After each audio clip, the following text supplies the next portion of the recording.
Meu bom dia a todos vocês, meus queridos irmãos.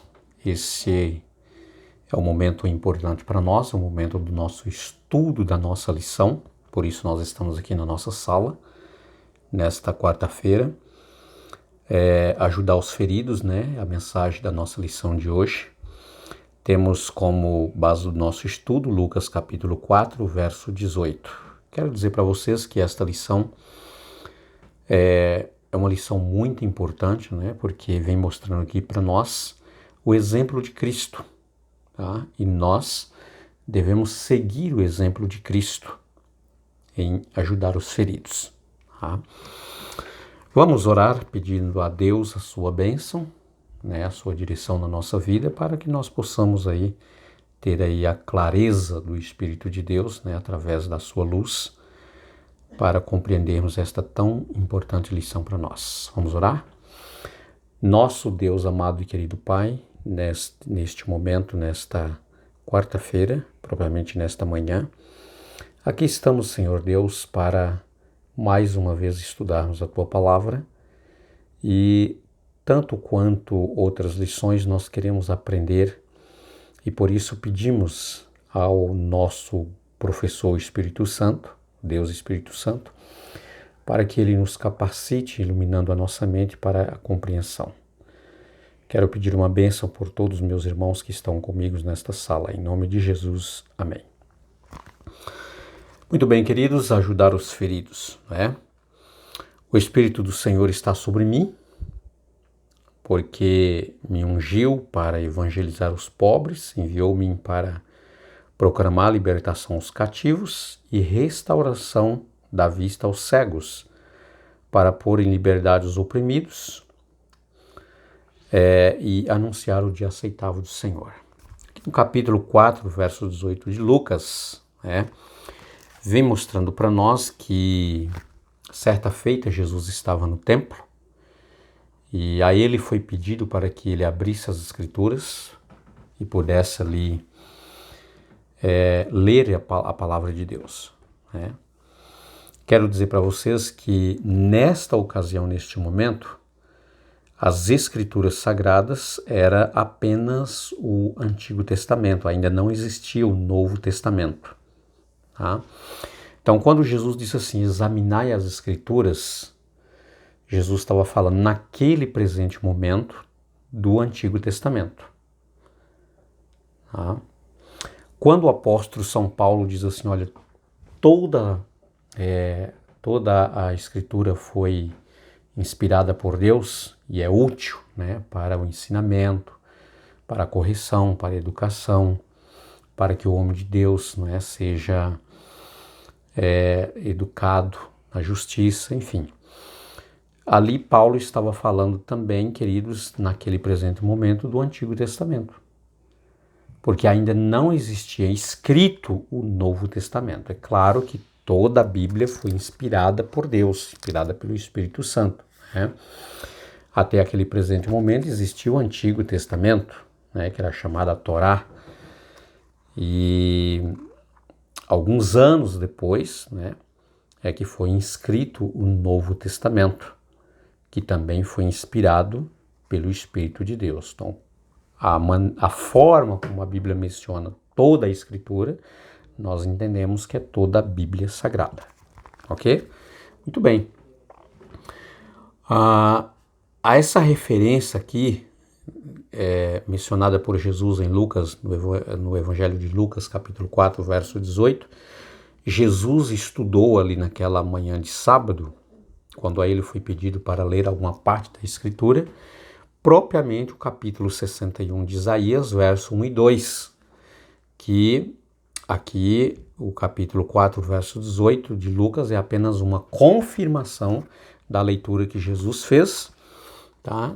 De Isaías capítulo 61, verso 1 e verso 2, que é essa referência. O Espírito do Senhor está sobre mim, porque me ungiu para evangelizar os pobres, enviou-me para proclamar a libertação aos cativos e restauração da vista aos cegos, para pôr em liberdade os oprimidos. Queridos, eu quero dizer para vocês que da própria boca de Jesus, dos seus lábios, ele diz assim, olha, vocês farão obras maiores do que eu, tá? Não porque nós temos mais poder do que Cristo Jesus, longe de nós, nunca chegaremos a esse nível, porque nós somos pecadores, Jesus é Deus, tá? Mas nesse contexto, queridos, que Jesus está dizendo, vocês farão obras maiores do que eu, porque o ministério de Jesus foi apenas de 3 anos e meio do seu tempo que ele esteve aqui, tá? Dos 30 anos aos 33 anos e meio. Então, por isso, Jesus ele teve pouco tempo, tá? Mas nós temos uma vida inteira aqui. Tá? Nós, propriamente, se você conheceu o Evangelho nos seus primeiros anos de vida, tá? Então, e você o aceitou a Cristo Jesus como seu Salvador, você tem uma vida, né? Quem sabe, tem pessoas que eu conheço que têm 70 anos mais, né, aí envolvido na obra de Deus, na pregação do Evangelho. Por isso Jesus disse, vocês têm muito mais tempo do que eu. E ele diz assim, vocês receberão poder e serão as minhas testemunhas. Então, com o poder de Deus, o poder de Cristo, nós podemos testemunhar. Então, queridos, Jesus também nos chamou, nos concedendo o seu Espírito, né? Para quê? Para que nós também possamos, ao sermos ungidos pelo Espírito Santo de Deus, levar esta mensagem aos pobres. Aqui, quando fala pobres, são pobres de espírito, tá? Porque todas as pessoas nesse contexto, que seja pobre financeiramente ou seja rica, todos nós somos dependentes de Cristo Jesus. Temos aí, né, a nossa total dependência de salvação que só em Cristo nós encontramos, tá? Então, quando fala aqui pobres, né, que ele me ungiu para evangelizar os pobres, é nesse contexto, né? Pobres de espírito, ok? Enviou-me para proclamar libertação aos cativos. Então, nós também, como Cristo Jesus, fomos chamados por Deus para libertar os cativos da prisão. Que prisão? Prisão de Satanás, prisão do vício, prisão do pecado, tá? Então, nós fomos convidados por Cristo, também fomos ungidos pelo Espírito Santo, para conduzir estas pessoas aos pés de Cristo Jesus, o único que pode salvar, tá? Então, por libertação aos cativos, restaurar da vista aos cegos, tá?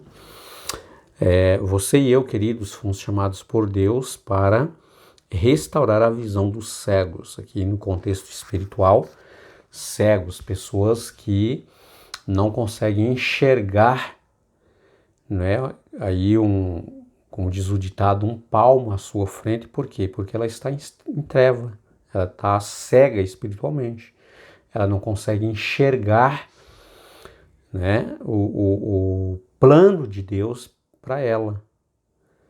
Então, a pessoa, quando ela está no pecado, ela está como uma pessoa cega. São pessoas que, assim, podemos dizer que está vegetando, né? Porque ela está aqui, não sabe por que ela está aqui, porque ela veio. Tem pessoas que até acreditam, né, que ela foi reencarnada, né? Existe aí essa filosofia, né, da reencarnação, e pessoas que acreditam que ela foi reencarnada, né, de uma outra pessoa que morreu há tanto tempo, e ela está aqui pagando aí severamente algo que alguém fez no passado, né, e ela está sofrendo por isso, entendeu? Querido, então são pessoas que estão realmente aí vivendo uma vida de cegueira espiritual, porque ela não sabe, não conhece o Evangelho, o plano que Deus tem para ela, né, de o salvá-lo, de o libertá-lo, o plano da vida eterna, tá? Não conhece nada disso. Então, nós também fomos chamados por Cristo Jesus para restaurar essa visão às pessoas que estão cegas, tá? Porque não conhecem a Cristo Jesus e não conhecem aí o plano de Deus para elas. Então, libertar os oprimidos, né? E queridos, eu quero dizer uma coisa para você.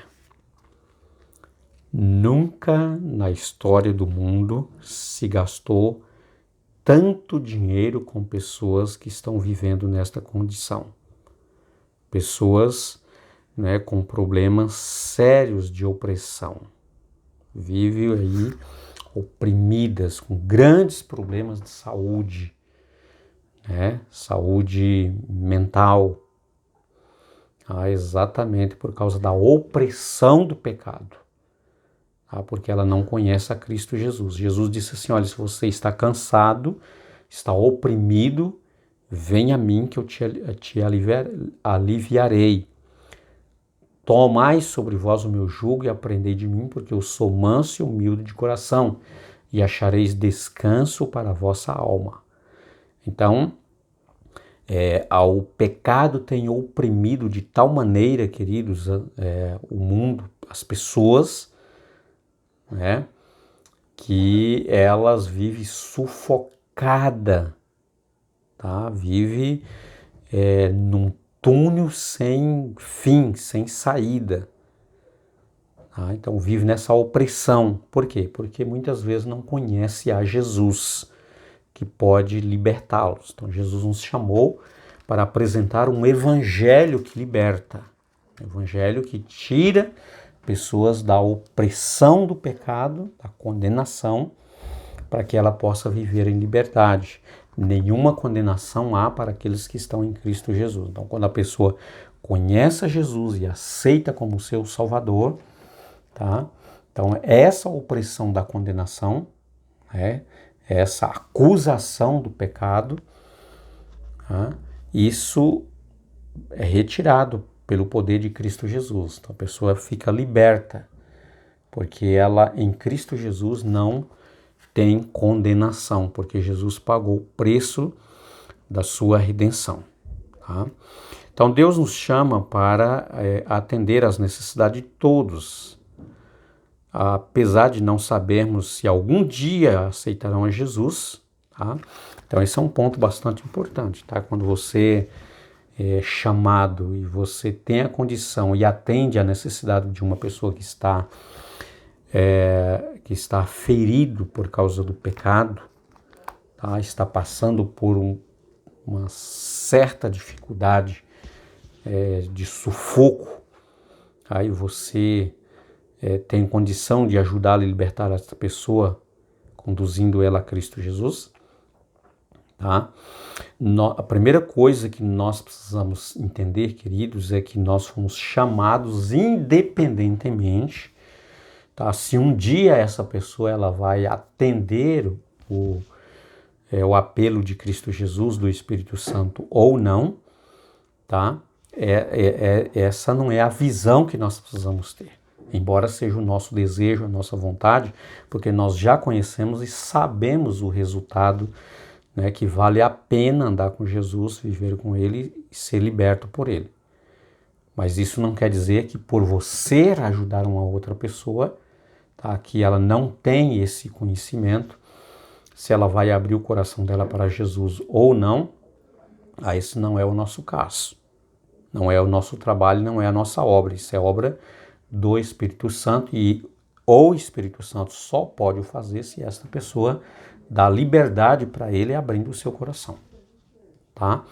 Mas independente dessa pessoa um dia, né, ela vir a conhecer a Jesus ou rejeitá-lo, o nosso chamado é para nós aliviarmos o sofrimento desta pessoa, pelo menos na medida do possível, um pouco que nós podemos fazer. Ok? Então nós não podemos fazer nada em troca. Você aceita Jesus que eu vou te ajudar. Não podemos fazer isso. Jesus nunca fez isso. Tem muita gente no passado que foi curado por Jesus, que foi sabe, andou numa multidão com Jesus, mas são pessoas que infelizmente se perderam, porque ela não aceitou aquilo que Jesus o fazia, né, por elas. Nós temos, por exemplo, o caso de Judas, né? Judas teve o privilégio de andar por 3 anos e meio com Jesus. Não tem privilégio maior do que isso, queridos. De andar com Jesus, contemplar tantos milagres que Jesus fez. Jesus até concedeu poder para Judas do Espírito Santo, enviou junto com os seus discípulos para pregar o Evangelho, tá? Depois eles voltaram contentes, felizes, dizendo: Senhor, sabe, foi uma experiência fantástica, né? Porque até os demônios, né, quando nos via, porque eles estavam cheios do Espírito de Deus, se retiravam. Eles voltaram contentes, felizes, mas qual foi o resultado de Judas? Traiu Jesus. Né? Quer dizer, o tempo que ele andou com Jesus, ele não abriu o seu coração para Jesus e ele acabou se perdendo. Tá? Então, queridos, nem todas as pessoas que nós, pelo chamado de Deus, ajudamos elas vão se salvá-lo, porque isso depende, através do seu livre-arbítrio de escolha, ela aceitá-lo ou não. Tá? Então, esse aqui também é um ponto muito importante que nós precisamos aprender, porque nós devemos fazer, tá? Por amor e não em troca de nada. A salvação, ela é individual, ela depende não de Cristo, que Jesus já fez tudo o que ele poderia fazer, depende da pessoa se ela aceita ou não a oferenda do sacrifício de Jesus que foi oferecido para o salvá-lo. Tá? Então esta é uma lição importantíssima, né? Uma lição muito maravilhosa, uma lição que vem aí trazer ao nosso coração, na verdade, fazer um apelo, né? Para que nós possamos dizer para Jesus que nós estamos dispostos a ser usado pelo Espírito do Senhor e dizer: o Espírito do Senhor está sobre mim, porque Ele me ungiu para evangelizar os pobres, enviou-me para proclamar libertação aos cativos, restauração vista aos cegos, né, e libertar os oprimidos. Então é um apelo para nós aceitarmos, né, esse chamado de Deus para assim compartilhar o grande amor de Cristo Jesus, né, e as bênçãos de Deus para outras pessoas sofredoras, né, que estão aí, vamos dizer assim, amarradas, né, pelo poder das trevas, sem conseguir sair, sem que haja uma mão estendida para ajudá-los, tirá-los e levar a Cristo Jesus. Deus abençoe sua vida. Você tenha aí um dia muito abençoado na presença de Cristo Jesus e não deixa essa oportunidade para passar do apelo de Cristo para esse chamado. Aceite e diga para Jesus que você quer ser também ungida pelo Espírito de Deus. Tá? Meu abraço a todos e até amanhã, se Deus quiser, com o nosso novo vídeo. Até logo.